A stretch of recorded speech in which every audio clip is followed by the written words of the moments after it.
Dawid Dorynek, Senior Localization Manager at Airhelp, and David will join us very, very soon with his presentation, Corporate Localization from Zero to Hero.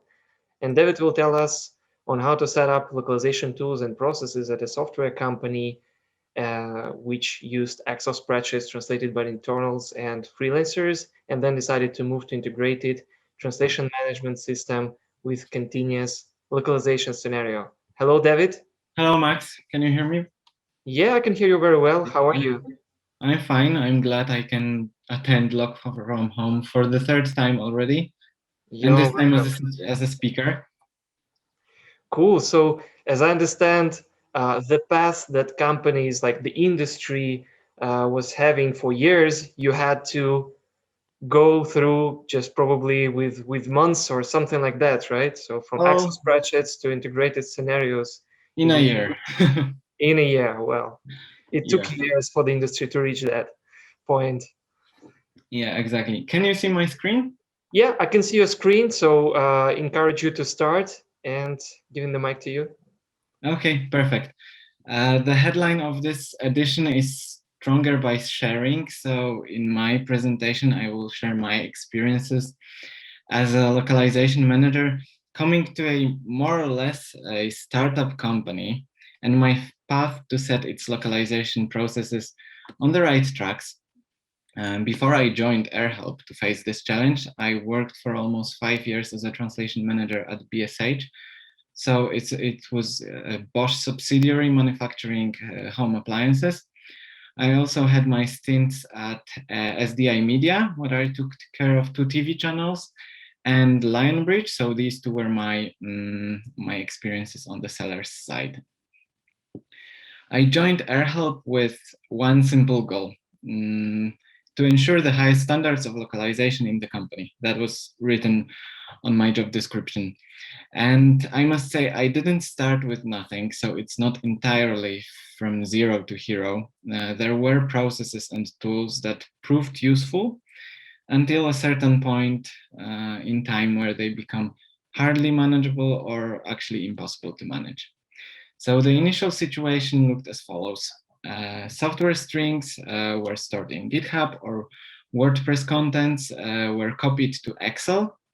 Actually, everything got copied to Excel and sent for translations to freelancers or internals, usually in batches once a week. When they were ready, localization team was copying back the translations manually, of course, where they needed to be. And we were paying for all the words copied to Excel, including tags, because they were not blocked in any way. The final goal here, an integrated TMS with all its functionalities and qualified linguists working in it at this point is still far away. As mentioned, it took me about a year to get to it. And from this perspective, I could compare it to a role-playing game. So you're a newcomer, you come to a new town whose inhabitants have a problem to tackle, like a monster to slaughter, and you just take the challenge. And this is why you'll see some pictures from our product, The Witcher here, from our Polish product, not Airhelp's product. Uh, Obviously, when you hear about this monster, you don't just run at it straight away. You have to take some measures and prepare yourself for the fight. You need to know the path. You need to choose your weapon, get some information, and find, let's say, partners in crime. Finally, there should be a reward, hopefully. Joining a new company is probably always tough. When I joined Airhelp, I was introduced to others like, hey, it's David, he'll help us with translation, he'll sort everything out. So the whole focus was on what I was going to do. And I started talking to my new team. I didn't go to a company that did not have any localization in place. So I had to get familiar with the current processes and make sure with my team that we can keep them running until everything gets redesigned. So these extra spreadsheets were still being sent until we got, for instance, the translation management system. Also, the role of the team had to be changed a bit. Initially, it was focusing more on the product localization, and I definitely wanted to expand its role. So we are now offering services to all company departments. And then there were all of the meetings with stakeholders from these company departments, such as product engineering, legal, and marketing. During these meetings, we had to get to know the working environment, the problems in translations in these departments. I tried to focus on the technical side of it, especially when talking to developers. I had to know which tools they were using, what kind of file formats and tags they had, just to find the ways for future integration of a TMS. Initially, people sometimes didn't even realize why I needed such information. No one ever asked them about it before, so sometimes people can get suspicious in such situations, but they need to be convinced that you just want to make their lives easier.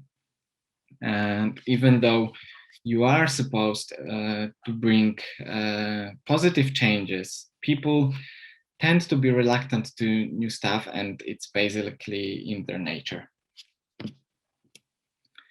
All the meetings and discussions should help you with drawing up your plan of how the localization processes should look like to ensure smooth delivery of contents to all the stakeholders. So we've established that some systems will have direct integration with our TMS. These were GitHub via connector offered by the TMS provider, and our own tool, Email Builder, created for automated mailing, was going to be connected to TMS via API calls. WordPress that we were using for our website, in theory, there was also a connector in TMS, but it turned out that WordPress on our site was significantly customized, and the connector will not ensure that all the contents are exported. So here we decided for a file import-export feature built in WordPress by our developers. And the same solution is working with CRM mailing tool. It's called Iterable, and it allows for exporting source HTML file and importing and translated HTML files. Various localized files contain different tags and placeholders. You can see them here, some examples of them. So we had to configure them in our future TMS using regular expressions. And this feature of editing file filters with regular expressions was very important to us. The next step was the question of using continuous versus project-based localization workflows. And we use continuous localization with certain files stored on GitHub, the bigger ones usually, and those that are frequently adjusted. So when there are new strings added or changed or removed, the file is refreshed directly in our TMS. With smaller files, even if they are stored in GitHub, they are just downloaded to TMS and exported to GitHub on a one-off basis. And it is sufficient with that files. And finally, it is also necessary to determine who's responsible for what. If there are changes, there will also be such changes concerning priorities. And I wanted to keep it clear. So at Airhelp, stakeholders are always responsible for source files. And we as a localization team are responsible for preparing and delivering translations to the requested place in integrated projects and delivering files in regular projects. Obviously, we cooperate very closely with our stakeholders, and we cooperate closely with our content team that creates source contents also for various departments. The next big thing is choosing your weapon. So the best translation management system. And here I don't mean the best one on the market, but the one that is going to fit the company needs. Recently, I listened to one webinar. There was a consultant working with various companies and implementing TMS in other companies. And he said that in 4 companies that he was offering services to, he implemented a different tool. So you don't need to choose the one that is recommended, that the one that is highly praised on the market, but the one that is going to fit your company's needs. And it's not that TMS selection can start only when the whole plan is 100% ready. You can start doing your research earlier. At Airhelp, we started off with drawing up a list of 33 necessary features that we sent to potential TMS providers. And this was this phase request for information. And they provided us with the comments about various functionalities. I can provide you with that list if you reach out to me later after the presentation. And we were granting points based on the functionalities and selected 6 suppliers whom we requested for proposal with financial details and demo. So initially, we wanted to focus on functionalities. Only later, we wanted to get to know the prices. Demos at the next stage, I think they are probably the most pleasant part of the process. They involve direct contact. You can see how the tool works, how the tool looks, because user interface is an important element of a TMS, in my opinion, because you're going to work with it for a couple of years, probably. However, don't get yourself caught off guard during demos. Prepare questions beforehand and remain focused on the product that is being presented. The last phase before making the decision is testing. And here I wouldn't recommend to take more than 3 tools. 2 or even 1, if you're pretty convinced, should be sufficient. It involves, because this phase involves consulting people who are going to integrate TMS with other tools in the company. Localization team needs to check all those functionalities they needed. So this phase might be a bit mundane, but in the end, it will help you make the right decision. And you'll have your weapon to tackle localization needs in the company. But before you face this monster and start sending multiple requests for translation with your new TMS, it's advisable to prepare style guidelines and glossaries. Probably everyone knows this at this point. And when it comes to glossaries, we started off with reviewing our source contents. We prepared definitions, examples of usage, and requested linguists also to take into consideration what we have already localized, so as not to create unnecessary inconsistencies. Style guides, I think, are a bit more complicated, and we created them in cooperation with our content team due to their know-how on Airhelp. And on our side, they consist of 2 parts. The first one is describing tone of voice, how we address customers, greeting types, and so on. And the second one is a bit more formal with formatting, punctuation, grammar, measurement units, and such other stuff. Then you need someone to help you with delivering these 15 languages. Initially, and this was going for a really long time, we were cooperating with freelancers, internals, and 1 boutique translation agency serving 3 languages.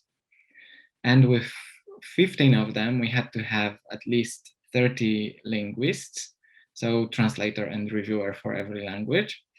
And we were still having difficulties with their availability in case of, for instance, holidays or sicknesses.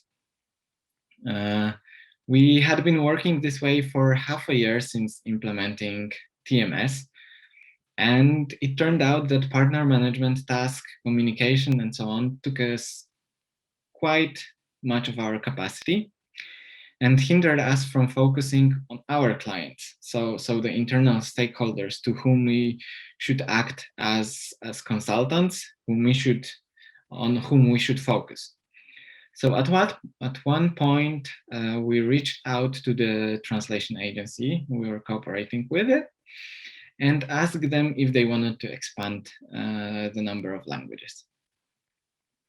However, we insisted on this LSP to onboard those reliable freelancers who worked with us, so we still know who delivers translations to us. And we wanted the agency to accept the rates that we have agreed with these freelancers. So in the end, I think it was a win-win-win situation. On our side, we regained our capacity and solved our availability problems. We did not have to find some random linguists whenever someone was sick. The LSP, initially we were working with 2 project managers and it didn't change.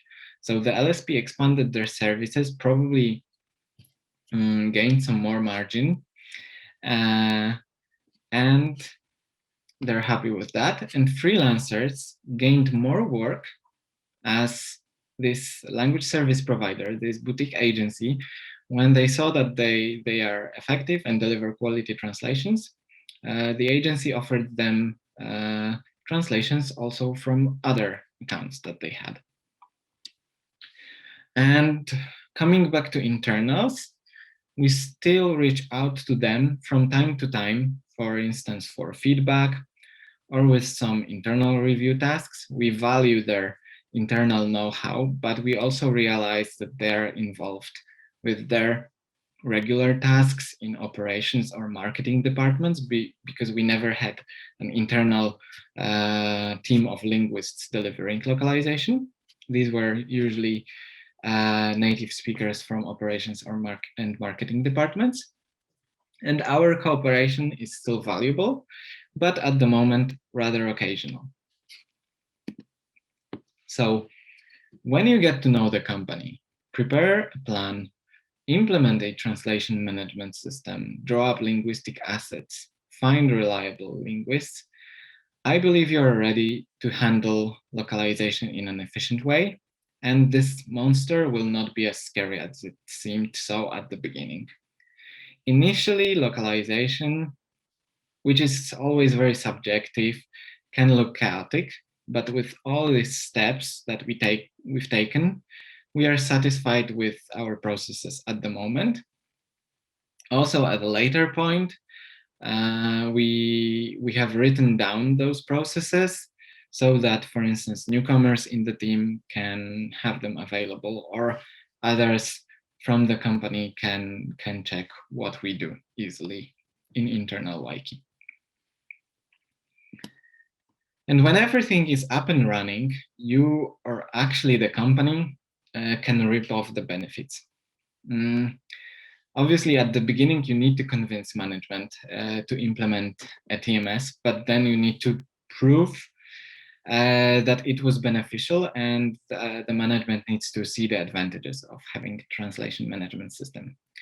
So we show them a translation memory and machine translation savings report, because at the moment we are also using machine translation in some cases to pre-translate our contents. The report shows the difference between what we pay at the moment and what we would pay if there were no discounts coming from using these technologies. And it turns out that our yearly savings are almost 3 times greater than the whole cost of yearly TMS subscription. And in certain high volume months, the savings can even cover the costs of the whole team that consists of 3 persons. But such months need to have really big requests.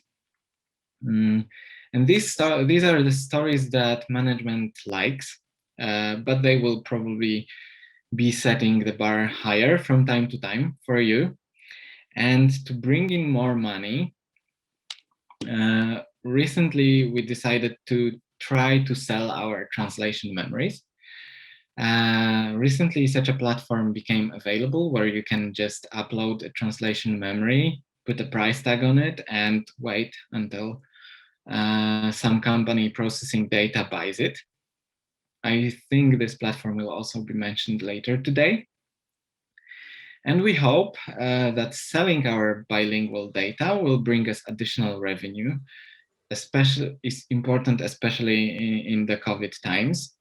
And in my opinion, this would be a very nice milestone for a localization team, because up to now we were purely generating costs of translation. We were trying to minimize it with technologies such as TMS and so on, but we are still generating costs. These costs are obviously very beneficial because we reach out to more customers in the market.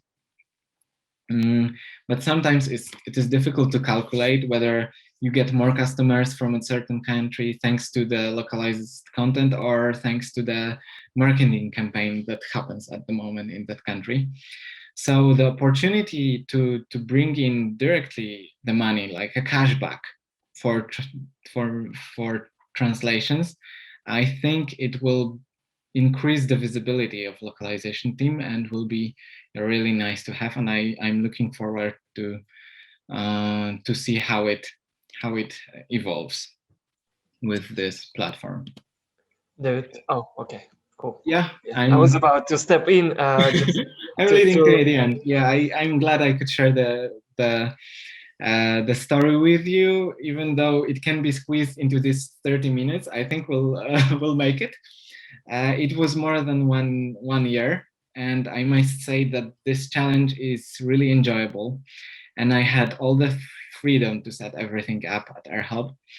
As I mentioned with the data sale, there are still more challenges ahead. So leading localization in a company, in a startup company or more developed company, is still an exciting role. And I hope that participants here will also have such interesting quests as mine with Airhelp. Perhaps they will also like to share some experiences or share some problems that they're facing. So here we can have some time for questions still. Yeah, sure. From zero to hero in 30 minutes. What a nice try. And you still have opportunity to become a true hero for the attendees by answering the questions. We already have 14 of them. Will someone appreciate David for having these nice Witcher screenshots in his slides? Let me check. Okay. David, what's your approach regarding data security when selling TMs on platforms? The question from Robert Pollock. Obviously, it took us over a month to discuss it with our legal team. We took the translation memories that are already published. So, for instance, translations of our website, which is available still to everyone who would like to access it. Also, our application is available to everyone who registers account. So these contents are not top secret. We got an approval from the legal team after they reviewed the contents in English. We sent them the translation memory exports in English. We also anonymized certain things like addresses, names, and so on. So I believe that we took all the measures to make it both valuable and beneficial and still secure. Cool. So another question from Martin Krustek. Did your LSP help you with coming up with the technical side of the new localization process? Well, actually not. I mean, setting up the translation management system was strictly internal part. We were focused on buying a subscription to the system that is, so let's say, vendor agnostic. With this system that we have, we can choose which translation agency we would like to onboard. Obviously, they have some costs of the account on their side, but still, it's not that we cannot change the agency. However, we were very happy of how they reacted to having a new tool. They were very happy to work in a new environment, and this is also very valuable for a partner as a translation agency, because previously they were not working in this DMS. And I must say that the cooperation concerning the partners and the linguists onboarding our freelancers was really great. We had a couple of great meetings, and it went really smooth. So now we are working with freelancers, the one that we had, but they are managed by the translation agency. And how did you manage revision process? First, second revision, proofreading, etc. Was it outsourced, or the question from Alfonso Gonzalez? It is also outsourced. Initially, the one agency that cooperates with us does translation and review on all the projects. So this two pairs of eyes rule is obeyed. Sometimes we apply internal review with internals as an additional points of review. And from time to time, once per quarter, we select a sample of some visible contents, and we send it to another translation agency for quality assurance. This process allows us to put metrics on the samples, and this way we can measure the quality. Obviously, we don't measure the quality of all the contents because we can take only samples, but it allows us to track the quality. And then Alfonso asks, how did you solve communication related to source text problems between LSP and content creators? Did you establish a direct communication between them, or like tools like XTRF or something? Mm-hmm. In this case, localization team is acting as an intermediary. We are taking the questions from the translation agency. Whenever we were able to answer them ourselves, we do our best. In case where it is not possible, we reach out to the stakeholder or to the content team, who is usually the creator of all the content. And here we act as an intermediary between stakeholder and LSP, and LSP should work as an intermediary between all the translators they have. Okay, great. So we still have several questions, but unfortunately, a limited time. So at this moment, we say thank you for sharing this wonderful presentation and reminding everybody of these good old times when we were playing Witcher. It's still worth getting back to it from time to time, I guess. I think the attendees who played it appreciate it very much. Thanks you. Okay, good. So thank you very much.